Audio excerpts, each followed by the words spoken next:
Pemirsa, hari ini KPU menggelar deklarasi damai yang dihadiri ketiga paslon Capres dan Cawapres. Namun bagaimana seharusnya publik memaknai pemilu damai? Kita akan membahas lebih jauh bersama Fadli Ramadhanil, manajer program Perludem melalui sambungan Zoom. Selamat siang Pak Fadil. Pak, deklarasi pemilu damai yang akan diselenggarakan KPU nanti siang. Apakah Anda merasa pemilu yang baru berjalan ini tidak damai, Pak? Saya kira sebagai sebuah rangkaian dari penyelenggaraan pemilu, deklarasi pemilu damai ini kan selalu dilaksanakan dari tiap pemilu ke pemilu ya. Dan selalu saja mengambil momentum H-1 atau H-2 dimulainya tahapan kampanye. Nah, besok mulai 28 November kita akan mulai tahapan kampanye sampai 10 Februari 2024. Kampanye selama 75 hari. Jadi sebagai sebuah rangkaian penyelenggaraan pemilu ini yang selalu dilakukan sebelum dimulainya kampanye.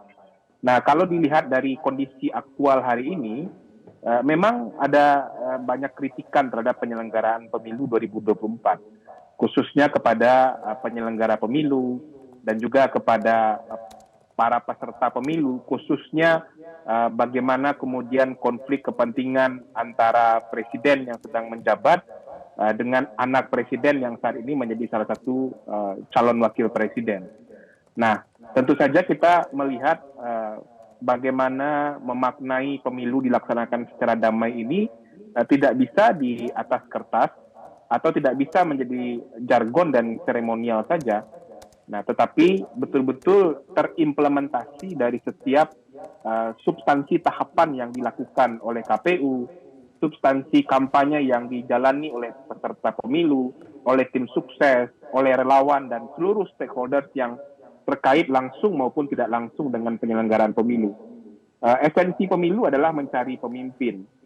Esensi pemilu adalah dialog ya, antara peserta pemilu dengan pemilih, mencari dan bertukar ide untuk kemudian menemukan formula yang paling tepat untuk menyelesaikan masalah kekinian dari bangsa ini. Nah, hakikat dari itu yang mestinya terimplementasi dari tindak tanduk dari semua peserta pemilu. Iya Pak, berarti melihat dengan adanya rangkaian, kemudian dari satu sisi tadi Bapak juga menyampaikan terkait banyaknya kritik pada penyelenggaraan untuk pemilu tahun 2024. Apakah ini artinya memang deklarasi damai ini diperlukan?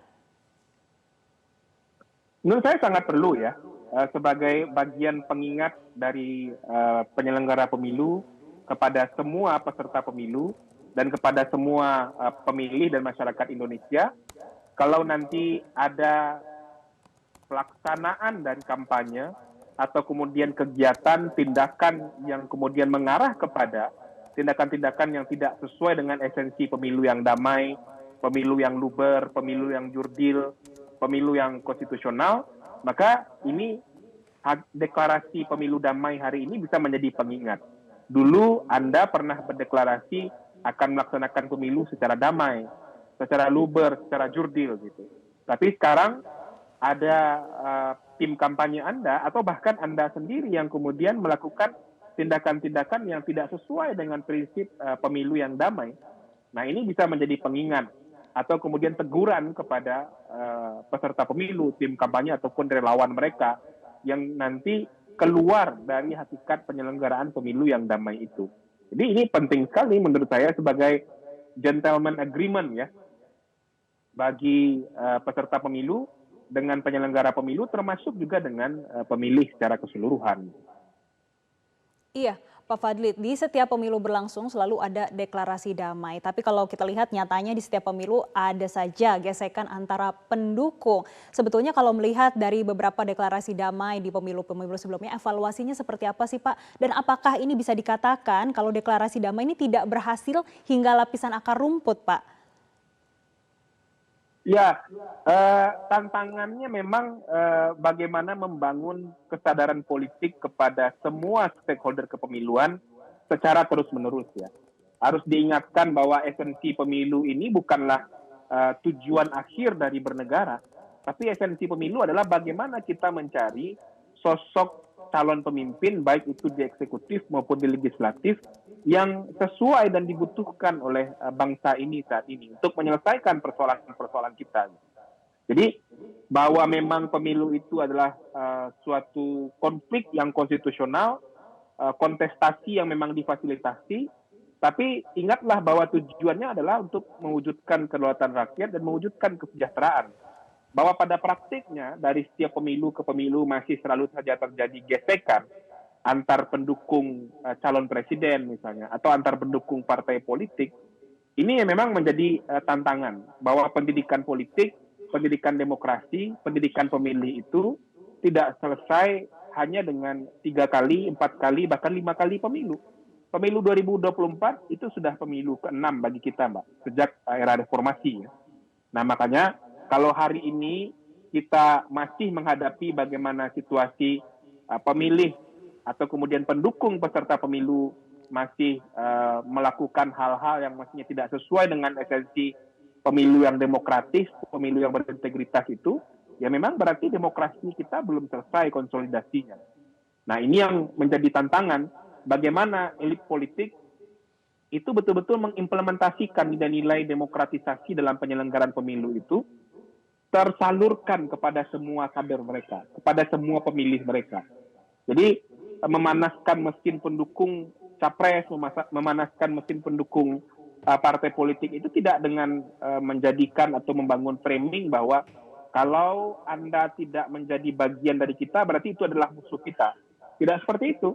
Tapi bagaimana para pendukung dari pasangan calon presiden, pendukung dari partai politik, itu bisa memaknai perbedaan itu, memaknai perbedaan gagasan dan ide itu adalah suatu ruang untuk memperkaya kita mencari persoalan yang begitu rumit bagi bangsa ini hari ini gitu. Nah, ini yang harus terus disampaikan kepada pendukung pasangan calon presiden, kepada relawan pasangan calon presiden. Nah, salah satu tantangan yang masih dihadapi ini terkait edukasi politik terhadap masyarakat, Pak. Tapi menurut Bapak, apakah ini merupakan momentum yang tepat, Pak? Iya, setiap kali pemilu kan kita merasa kita punya momentum ya untuk menarik pemilih, menarik warga negara untuk ikut serta memikirkan problem-problem bangsa ini, untuk ikut serta berbicara soal gagasan pasangan calon presiden, ikut kemudian berpendapat dan mengkritisi gagasan dari partai politik. Ini jadi momentum yang selalu tepat di momentum pemilu 5 tahunan. Tapi jangan lupa bahwa para peserta pemilu yang sekarang di 2024 ini kan bukan orang yang tiba-tiba saja ada untuk pemilu 2024. Mereka adalah orang yang sudah menjalani karir politik yang panjang, adalah orang-orang yang sudah punya rekam jejak dalam kepemimpinan, orang-orang yang sudah punya rekaman bagaimana mereka mengelola dan menjalankan amanah kekuasaan yang diberikan kepada mereka. Maka pemilih tidak boleh terlalu mudah lupa ingatan terhadap rekod dari masing-masing peserta pemilu ini. Nah, momentum pemilu 2024 selain memaknai bagaimana pemilu ini dilaksanakan secara damai, secara baik, secara tertib, tapi juga merupakan momentum untuk mengingatkan pemilih bahwa peserta pemilu ini penting untuk dinilai rekod pekerjaan, penting untuk dinilai prestasinya, penting untuk dinilai rekam jejaknya. Nah, momentum pemilu ini juga harus dimanfaatkan ke arah sana. Baik, Pak. Secara idealnya sebetulnya pemilu yang damai itu seperti apa, Pak? Secara ideal kan memang kita berharap pemilu yang damai itu yang pasti tidak boleh ada kontak fisik, kekerasan di dalam ruang kontestasi perebutan kekuasaan dalam momentum penyelenggaraan pemilu. Demokrasi tidak boleh menghendaki adanya ancaman, kekerasan. Makanya salah satu esensi terpenting dari sebuah penyelenggaraan pemilu itu adalah terwujudnya prinsip keadilan pemilu yang menghendaki kehendak bebas dari warga negara untuk menentukan pilihannya. Nah, ini yang harusnya diwujudkan.